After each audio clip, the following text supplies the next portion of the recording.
Hello students, current electricity class 12th के important MCQ आगे continue करते हैं। मैंने आपको 56 तक करा दिए थे, 57 से आगे कंटिन्यू करते हैं।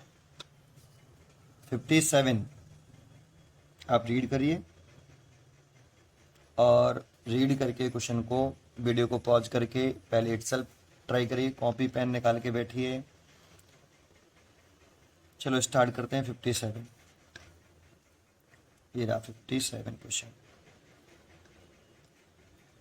Electric bulb rated 500 watt at 100 volt is used circuit feed by 200 voltage supply.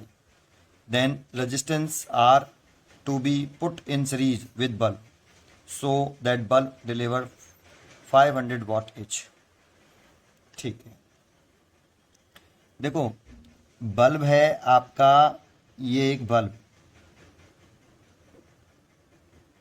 अभी इस बल्ब को हमने सर्किट से कनेक्ट नहीं किया, तो इसके ऊपर लिखा हुआ है इसके ऊपर पावर लिखी हुई है 500 वाट का है। दैट मीन्स ये 1 सेकंड में 500 जूल एनर्जी कंज्यूम करेगा और ये ऑपरेट होता है, ये रेटेड वोल्टेज है 100 वोल्ट। इसके ऊपर लिखा हुआ है 100 वोल्ट लिखा हुआ है बेटा, ये सर्किट से इसे मिला नहीं है, ये लिखा हुआ रेटेड है। ये जैसे आपने देखा हो बल्ब के ऊपर लिखा होता है या CFL के ऊपर लिखा होता है 220 वोल्ट, 50 वॉट, 10 वॉट, ऐसे है ना, ऐसे ये रेटेड है। तो इससे क्या होता है कि इससे एक तो ये मालूम पड़ता है कि बल्ब मैक्सिमम कितना वोल्टेज फ्यूज होने से पहले टॉलरेट कर सकता है। तो ये 100 वोल्ट टॉलरेट कर सकता है। 100 वोल्ट से ज़्यादा अगर इसे सर्किट से वोल्टेज मिल जाए तो ये फ्यूज हो जाएगा। और इसका रेजिस्टेंस कितना है इससे भी पता लगा सकते हैं, और इतनी कितनी मैक्सिमम करंट सहन कर सकता है ये बल्ब, ये पता लगा सकते हैं, है ना। तो केवल इसके ऊपर जो रेटेड होता है, जैसे इसके ऊपर लिख रहा है वॉट पावर और ये 100 वोल्ट, इस 100 वोल्ट और पावर की हेल्प से हम ये कितनी मैक्सिमम करंट सहन कर सकता है, मतलब कितनी मैक्सिमम करंट फ्लो कर सकती है इसमें, वो पता कर सकते हैं 1। और दूसरा इसका कितना रेजिस्टेंस है ये पता कर सकते हैं, और तीसरा ये कितने वोल्टेज तक वोल्टेज सहन कर सकता है। 100 वोल्ट इससे ज़्यादा मिलेगा तो ये फ्यूज हो जाएगा। ठीक है, तो जैसे इसमें हम रेजिस्टेंस निकाल सकते हैं, power is equal to rated voltage का स्क्वायर डिवाइडेड बाई रेजिस्टेंस। तो आप यहाँ से रेजिस्टेंस निकाल सकते हो। देखो P is equal to V rated into I, यहाँ से आप करंट भी निकाल सकते हो। P is equal to V into I होता है, तो आप करंट भी निकाल सकते हो कि कितनी मैक्सिमम करंट ये सहन कर सकता है ना, मतलब कितनी मैक्सिमम करंट फ्लो कर सकती है इसके अंदर। चलो अभी तो रेजिस्टेंस की जरूरत है, तो आप रेजिस्टेंस निकालिए। वी रेटेड का square divide by power. V rated है 100 इंटू 100 और पावर है 500, तो ये 0 से ये 0 कट गई और ये हो गया 20 ओम। इस बल्ब का जो रेजिस्टेंस है वो 20 ओम है। ठीक है, अब इसको क्या किया गया है, ये तो फॉर बल्ब के लिए सेंटेंस हो गया, फॉर बल्ब। अच्छा, ये कितनी करंट भी निकालना चाहो तो करंट भी निकाल सकते हो आप यहाँ से। एंड ये कितनी मैक्सिमम करंट इसमें फ्लो कर सकती है, मैक्सिमम कितनी कर सकती है, तो पावर इस वाले फॉर्मूले से यूज कर सकते हो। पावर है 500 वॉट, रेटेड वोल्टेज है 100, 100 और इनटू करंट, तो यहाँ से करंट आ जाएगी मैक्सिमम 5 एम्पियर। चलिए अब क्वेश्चन पढ़ते हैं। अब इस बल्ब को फॉर सर्किट, एक सर्किट से लगा रहे हैं, जैसे ये बल्ब है और इस बल्ब को अब मैंने एक सर्किट से, एक सेल से लगा दिया जो कितना वोल्टेज सप्लाई कर रहा है इसे, 200 वोल्ट। अगर केवल यही लगाएंगे जानते हो, तो ये कितना रेटेड था इस पर 100 वोल्ट, और इसे दिया कितना जा रहा है सर्किट से, इसे दिया कितना जा रहा है सर्किट से, इसे दिया जा रहा है 200 वोल्ट, तो ये बल्ब फ्यूज हो जाएगा। अगर हम इतना ही डायग्राम बनाएं तो ये बल्ब फ्यूज हो जाएगा। इसीलिए वो क्वेश्चन में पूछ रहा है कि भाई ये जो बल्ब है जिस पे लिखा है पावर 500 वॉट और रेटेड वोल्टेज 100 वोल्ट, इसके साथ एक रेजिस्टेंस कितना लगाएं, ये रेजिस्टेंस पूछ रहा है, R1 मान लेते हैं। जिससे इसे ऑपरेट कर पाए हम कितने सेल से, 200 वोल्टेज से, 200 वोल्टेज से। अब होगा क्या कि इस वाले वोल्टेज को इस सीरीज में लगाया मैंने, तो ये सी पॉइंट डाला, इस वाले वोल्टेज को कितना ये मैक्सिमम सहन कर सकता है, 100 वोल्ट। तो 100 वोल्ट तो ऐसे मिल जाएगा, और 100 जो बाकी गया है वो इस वाले बल्ब को मिल जाए V2, जिससे ये फ्यूज ना होगा। ठीक है, तो जो V होगा सीरीज कॉम्बिनेशन में V1 प्लस V2 होता है। यहाँ से अब करंट आएगी I ऐसे। तो आपसे इस रेजिस्टेंस की वैल्यू पूछ रहा है, तो सिंपल है, देखो इसके अक्रॉस, इस R1 के अक्रॉस मैंने करंट निकाली ली। करंट की वैल्यू कितनी है, 5 एम्पियर। ये अब ये करंट चल रही है 5 एम्पियर, 5 एम्पियर ऐसे। तो देखो मैंने करंट निकाली है कि ये मैक्सिमम कितना करंट ले सकता है, तो 5 एम्पियर ले सकता है। ठीक है, अब इस R1 के अक्रॉस पोटेंशियल डिफरेंस भी मालूम है, क्योंकि 200 वोल्ट था तो 100 तो ऐसे मिलना है, बाकी का बच्चा ऐसे मिल जाएगा। So potential difference across resistance R1 is equal to current into resistance I into R1। इसी के अक्रॉस करंट और इसी के अक्रॉस रेजिस्टेंस, इसे R2 कह लेते हैं। चलो तो इसे भी R2 कह लेते हैं, यहाँ R2, क्योंकि इस पोटेंशियल डिफरेंस को V2 माना है मैंने, IR2। अब V2 की वैल्यू तो 100 है, I की वैल्यू है 5 एम्पियर, और R2 पूछ रहा है, तो R2 की जो वैल्यू आ जाएगी वो 20, कितनी आ जाएगी, V2 की वैल्यू 100, I की वैल्यू मैंने पुट कर दी 5 एम्पियर, और R2 पूछ रहा है, तो सॉल्व किया तो R2 की वैल्यू 20 ओम आ जाएगी। ठीक है, तो आप क्वेश्चन देखिए इसको कैसे किया मैंने। इसकी जो चॉइस है वो है बी, 57 का बी, तो इसीलिए 57 B is a right answer, B is a right answer. 58 देखते हैं, क्वेश्चन नंबर 58, आप रीड करिए 58। Time taken by 836 watt heater to heat 1 liter of water from 10 degree Celsius to 40 degree Celsius H. Choice दे रखी है, तो एक heater है और वो 1 लीटर वाटर को हीट करता है फ्रॉम 10 डिग्री सेल्सियस से 40 डिग्री सेल्सियस तक। तो कितना टाइम लेगा हीट करने में, ये पूछ रहा है। तो देखो हीटर की जो पावर है P, अगर ये आपका हीटर है, ये इसकी जो पावर है वो है 836 वाट। तो पावर तो इतनी दे रखी है, ठीक है। 1 लीटर वाटर है, वॉल्यूम ऑफ वाटर दे रखा है, वॉल्यूम ऑफ वाटर 1 लीटर। तो 1 लीटर में 10 की पावर -3 मीटर क्यूब होते हैं। 1 लीटर कितने मीटर क्यूब के इक्वल होता है, 10 की power -3। And density of water मालूम है, डेंसिटी ऑफ वाटर होती है 1000 किलोग्राम पर मीटर क्यूब। तो डेंसिटी भी पता है वाटर का, वॉल्यूम भी पता है, देन मास ऑफ वाटर निकाल सकते हो इस वाले फॉर्मूले से। Density of water is equal to mass over volume, तो मास और वॉल्यूम और डेंसिटी डी। तो डेंसिटी है 1000, मास पता करना है, और ये है 10 की पावर -3। तो अब यहाँ से आप कैलकुलेट करोगे तो मास आ जाएगा 1 किलोग्राम। इसके से मल्टीप्लाई कर लीजिए, 1 कर लीजिए, आ गया।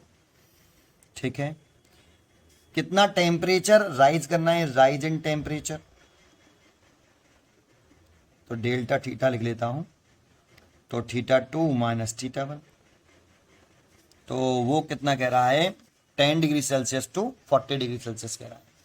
तो 40 माइनस के 10, 30 डिग्री सेल्सियस ये टेम्परेचर राइज करने की कोशिश कर रहा है। ठीक है, कितनी पावर है, टाइम पूछ रहा है। तो देखो पावर इज इक्वल टू होता है वर्क ओवर टाइम। तो work done is equal to हो जाएगा पावर इनटू टाइम। एक तो ये है, जानते हो जब भी हम किसी वाटर को हीट करते हैं और उसका टेम्परेचर राइज करता है तो कितना वर्डन करना पड़ता है, कितनी हीट एनर्जी देनी पड़ती है, तो होता है वो ms डेल्टा थीटा। इतना ये हीट एनर्जी होती है, क्यू लिखते हैं, इसे बोलते हैं हीट एनर्जी। अगर केवल बॉडी जिस बॉडी को आप हीट कर रहे हो उस बॉडी का केवल टेम्परेचर राइज करता है, स्टेट चेंज नहीं होती है, जैसे वाटर जो है वेपर नहीं बनता, सॉलिड है वो लिक्विड नहीं बनता, तब हम ये फॉर्मूला लगते हैं।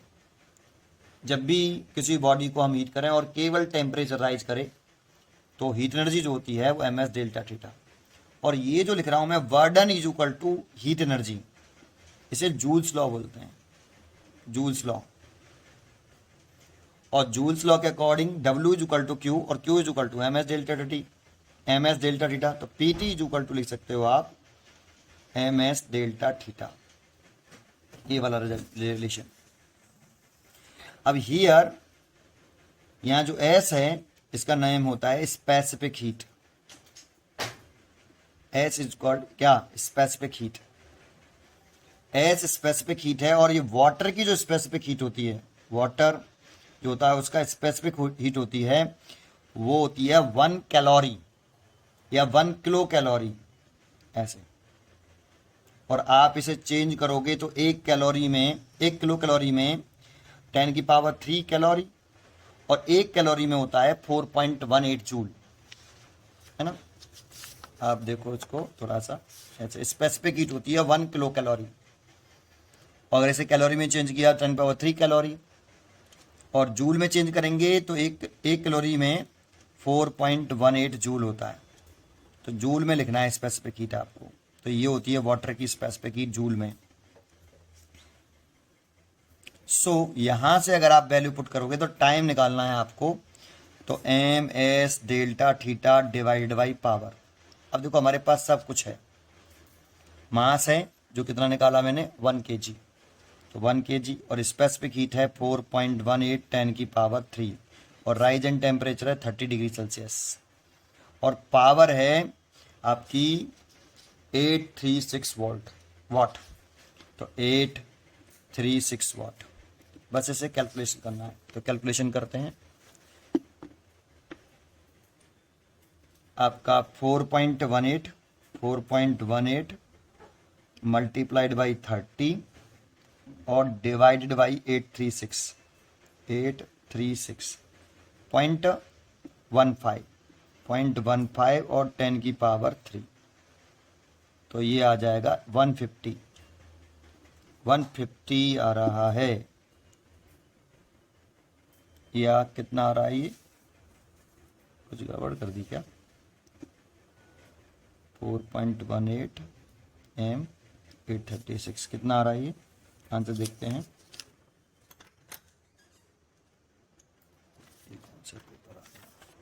ये है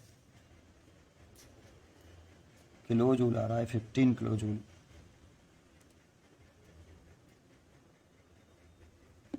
कुछ गड़बड़ हो गई। अरे बिल्कुल ठीक है, हम आंसर जो है 59 का देख रहे हैं। चॉइस है आपकी 58 की 150 सेकेंड, 150 ही तो आया, 150 सेकेंड ऐसे। तो ठीक है, तो ये आपका 150 सेकेंड आ गया। इसका जो चॉइस हो गई 58 का सी, तो 58 का C is the right answer. चलिए नेक्स्ट क्वेश्चन देखते हैं। 59 रीड करिए। An electric bulb is marked 100 watt and 230 volt. तो देखो एक बल्ब है, ये केवल बल्ब है, तो फॉर बल्ब के लिए लिख रहे हैं, अभी सर्किट से नहीं लगाया। इसके ऊपर लिखा है, पावर लिखा हुआ है 100 वाट, और रेटेड वोल्टेज है इसका 230 volt. If the supply voltage drop to 115 volt, what is the total energy produce by the bulb in 10 minutes. तो देखो इसका रेजिस्टेंस निकाल सकते हो आप यहाँ से रेटेड वोल्टेज से, किस फॉर्मूले से, P is equal to V rated का स्क्वायर डिवाइडेड बाई रेजिस्टेंस।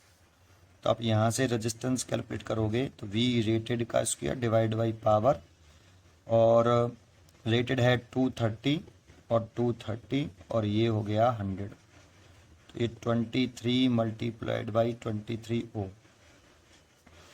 अब इसको हमने सर्किट से जोड़ा है, फॉर क्या करें, सर्किट, फॉर सर्किट।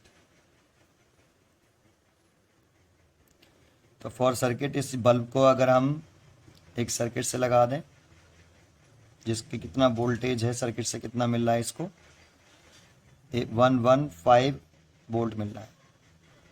तो what is the total energy produce in the bulb in time 10 minutes. कितनी हीट एनर्जी प्रोड्यूस होगी। हीट एनर्जी होती है, वोल्टेज दे रखा है आपको, ये इतने वोल्ट। देखो वैसे तो फॉर्मूला होता है एक VIT, एक होता है V²T/R और एक है I²RT। एक ही बात है, V आप IR पुट करके किसी भी फॉर्मूले को चेंज कर सकते हो आपस में। ठीक है, तो आप वोल्टेज गिवन है इसीलिए ये यूज़ करेंगे, H बराबर V²T/R। और V² दे रखा है 115, तो 115 मल्टीप्लाइड बाई 115 और T दे रखा है 10 मिनट। मिनट को सेकंड में चेंज करेंगे, 10 इंटू 60 सेकेंड। ठीक है, डिवाइडेड बाई रेजिस्टेंस निकाला 23 मल्टीप्लाइड बाई 23। अब सॉल्व कर लेते हैं इसको। 115 मल्टीप्लाइड बाई 115 मल्टीप्लाइड बाई 600 और डिवाइडेड बाई 23 और डिवाइडेड बाई 23, तो ये आ रहा है आपका 150000 जूल। तो आप लिख सकते हो इसको 15 और 10 की पावर 3 जूल, और लिख सकते हो 15 किलो जूल ऐसे। चॉइस चेक करते हैं 59 का बी। ठीक है, 59 का B is a right answer. 60 question देखें, 60 क्या है। In Wheatstone bridge 3 resistances P, Q and R are connected in 3 arm and 4th arm formed between by 2 resistance S1 S2 connected in parallel. The condition for the bridge to be the balance will be। ठीक है, तो question देखिए, एक Wheatstone bridge है आपका, ये इसमें P connected है, इसमें Q और इसमें R और इसमें 2 कनेक्टेड हैं आपस में, एक S1 और एक S2। ये S1 है और ये S2, और इसको बैलेंस व्हीटस्टोन ब्रिज बोल रहा है। इस पूरे को कैसा बोल रहा है कि ये बैलेंस्ड है, बैलेंस्ड व्हीटस्टोन ब्रिज बता रहा है इसको कि ये बैलेंस व्हीटस्टोन ब्रिज है। ठीक है, तो आपको याद हो कि जब बैलेंस व्हीटस्टोन ब्रिज होता है तो यहाँ केवल एक ही रेजिस्टेंस होता है, तो आप इन दोनों का कॉम्बिनेशन करके, पैरेलल कॉम्बिनेशन करके एक बना लो, 1/S लिख, या ऐसे लिख देता हूँ, 1/S is equal to 1/S1 plus 1/S2। तो S1 S2 LCM ले लिया, S2 plus S1 1/S, S is equal to आप लिख सकते हो S1 S2 divide by S1 plus S2। अब इन दोनों का जब एक कर लेंगे तो कुछ सर्किट डायग्राम ऐसे होगा।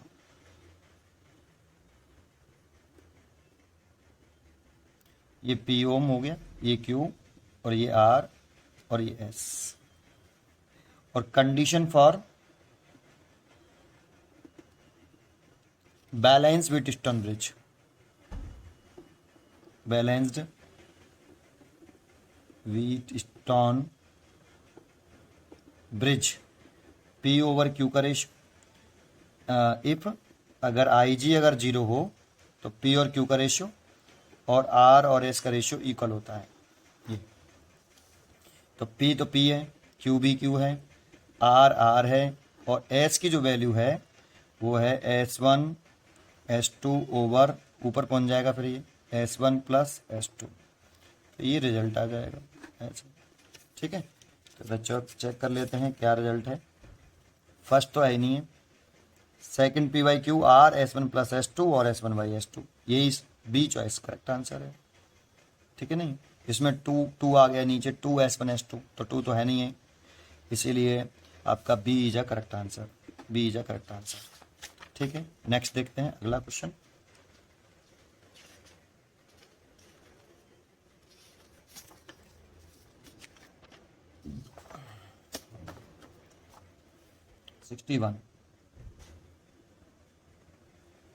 Question number 61. If the ratio of concentration of electron to the hole in semiconductor is 7/5.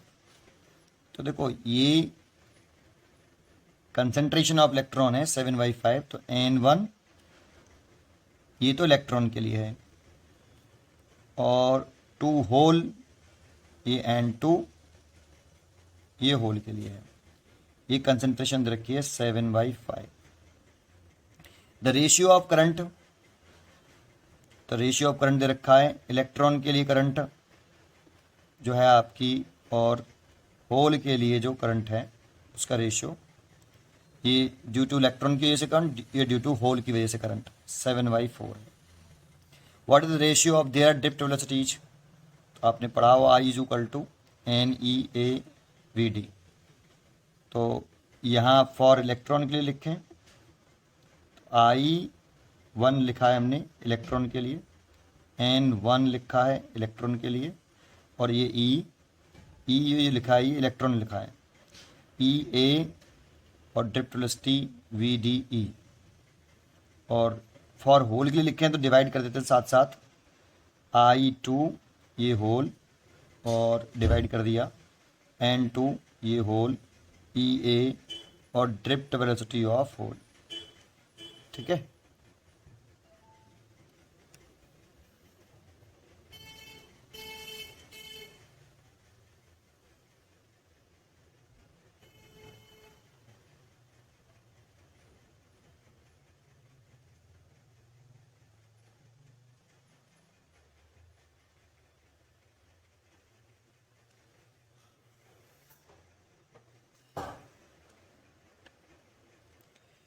Sorry, EA से EA कैंसिल हो गया, और इसको इधर ले आइए, या वैल्यू पुट कर दीजिए यहीं कि इसकी वैल्यू कितनी है 7/5, और इसकी वैल्यू कितनी है 7/4, और ये VD multiplied by VD electron के लिए, और ये ड्रिफ्ट वेलोसिटी होल के लिए. तो 7 से 7 कट गया, ये 4/5 आ गया. ड्रिफ्ट वेलोसिटी ऑफ इलेक्ट्रॉन और ड्रिफ्ट वेलोसिटी ऑफ होल का रेशियो निकल आया 4/5. तो इसका रेशियो है 4/5. बी चॉइस है 61 का B is a right answer. 62 बहुत ही अच्छा क्वेश्चन है और इजी है. 2 कंडक्टर हैं, have same resistance at 0 degree Celsius. तो इंपॉर्टेंट है, 0 डिग्री सेल्सियस पर 2 कंडक्टर का रेजिस्टेंस सेम है. देखो एक कंडक्टर ही रहा, इसका T1 0 डिग्री सेल्सियस पर रेजिस्टेंस R1 R0 लेट किया. ये मेरे पास दूसरा कंडक्टर है, इसका भी T1 0 डिग्री सेल्सियस पर इसका रेजिस्टेंस R1 ये दूसरा कंडक्टर है, लेकिन इसका भी रेजिस्टेंस कितना माना मैंने R0. रेजिस्टेंस सेम है 0 डिग्री सेल्सियस पर, इसीलिए दोनों का मैंने सेम लेट कर लिया. फिर कह रहा है but their temperature coefficient of resistance जो है α1 α2. तो इसका α1 है और इसका α2 है. Their series and parallel combination nearly. तो आपको coefficient of temperature coefficient of resistance की वैल्यू पूछ रहा है सीरीज में और पैरेलल में कितनी होगी. ठीक है. तो आपने एक फॉर्मूला पढ़ा होगा कि लेट कर लेता हूं कि इसका T2 डिग्री सेल्सियस पर जो रेजिस्टेंस है वो T2 is equal to T degree Celsius लिख लेते हैं. रेजिस्टेंस है वो R2 है, और इसका T2 डिग्री सेल्सियस टेम्परेचर पर, मतलब T डिग्री सेल्सियस टेम्परेचर पर इसका रेजिस्टेंस R2 डैश है. ठीक है. अब आपको क्या करना है, एक फॉर्मूला पढ़ा हुआ आपने, R इज इक्वल टू, ये पढ़ा हुआ alpha is equal to R2 minus R1 divided by R1 और T2 माइनस T1. देखो अल्फा R2 तो R2 ही है, R1 R0 हो गया है, R1 R0 हो गया है, T2 T डिग्री सेल्सियस और T1 0 डिग्री सेल्सियस, ऐसे। तो आप यहाँ पे इस पर पुट कर दे, मल्टीप्लाई कर लीजिए क्रॉस, यहाँ से R2 minus R0 is equal to alpha R0 T। यहाँ से आपने R2 निकाला तो इसको इधर ले आएंगे R0 plus alpha R0 T।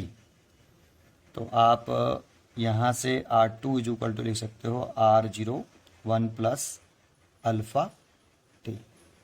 ये ऐसे ही अगर आप इसके लिए निकालना चाहते हो तो इसके लिए देखो ये अल्फ़ा 1 है, इसीलिए अल्फ़ा 1 कर लिया। पहले वाले कंडक्टर के लिए करना चाहें तो R2 निकाल रहे हैं, तो ये अल्फ़ा 1 है, इसीलिए इसे अल्फ़ा 1 करता जाऊँ, ये अल्फ़ा 1 आ जाएगा।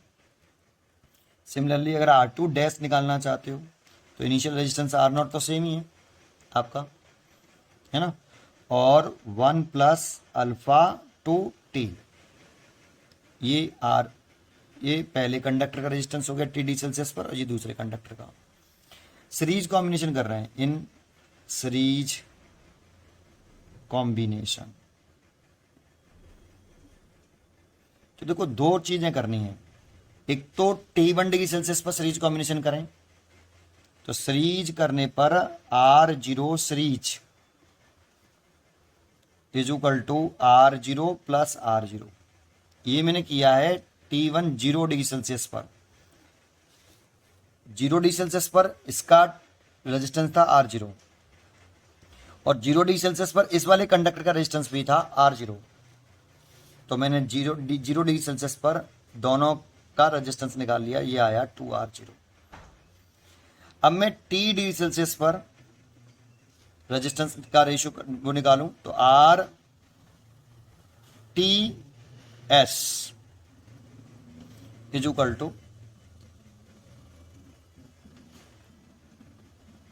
R2 plus R2 dash.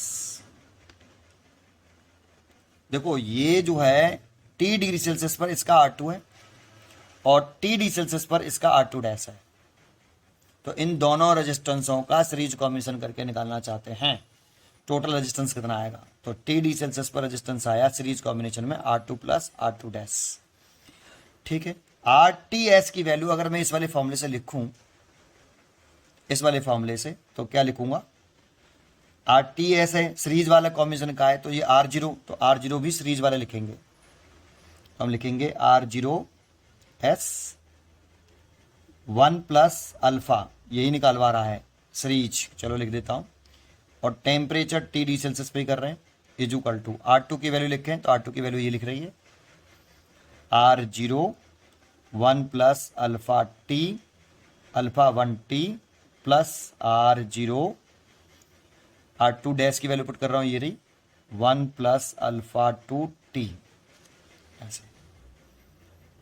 और इस R0S की वैल्यू मैंने निकाली है 2R0, तो इसकी जगह पे तो 2R0 लिख दें, और 1 प्लस अल्फा एस टी, और इसका अंदर मल्टीप्लाई कर लें तो R0 plus R0 alpha 1 T plus R0 plus R0 alpha 2 T, ठीक है। चलिए इसका भी मल्टीप्लाई कर लो तो 2R0 plus 2R0 alpha S T is equal to, देखो R0 R0 2R0, और प्लस इसमें से और इसमें से R0 T एलसीएम ले लें, कॉमन ले लें, सॉरी, तो कितना आ जाएगा अल्फा 1 प्लस अल्फा 2। अब देखो ये तो इससे कैंसिल हो गया, और R0 T से R0 T कैंसिल हो गया, तो 2 alpha is equal to alpha 1 plus alpha 2, तो so alpha is equal to alpha 1 plus alpha 2 divided by 2, ये सिंपल, ये सीरीज वाला आ गया।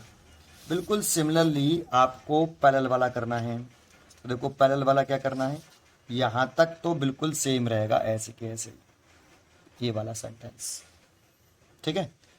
पैरेलल में करना है, अब दूसरा है इन पैरेलल। तो एक तो आप पैरेलल में करो 0 डिग्री सेल्सियस टेम्परेचर पर, मतलब 0 डिग्री सेल्सियस टेम्परेचर पर जो रेजिस्टेंस थे उनका पैरेलल कॉम्बिनेशन कर लो। तो 0 डिग्री सेल्सियस टेम्परेचर पर एक रेजिस्टेंस ये था और 0 डिग्री सेल्सियस पर एक रेजिस्टेंस ये था, इन दोनों का पैरेलल कॉम्बिनेशन कर लो। तो R0 parallel is equal to 1/R0 plus 1/R0। So ये हो जाएगा 2/R0, 1/R0 पैरेलल। तो R0 पैरेलल आ गया R0/2। ठीक है, अब T डिग्री सेल्सियस पर कर लो।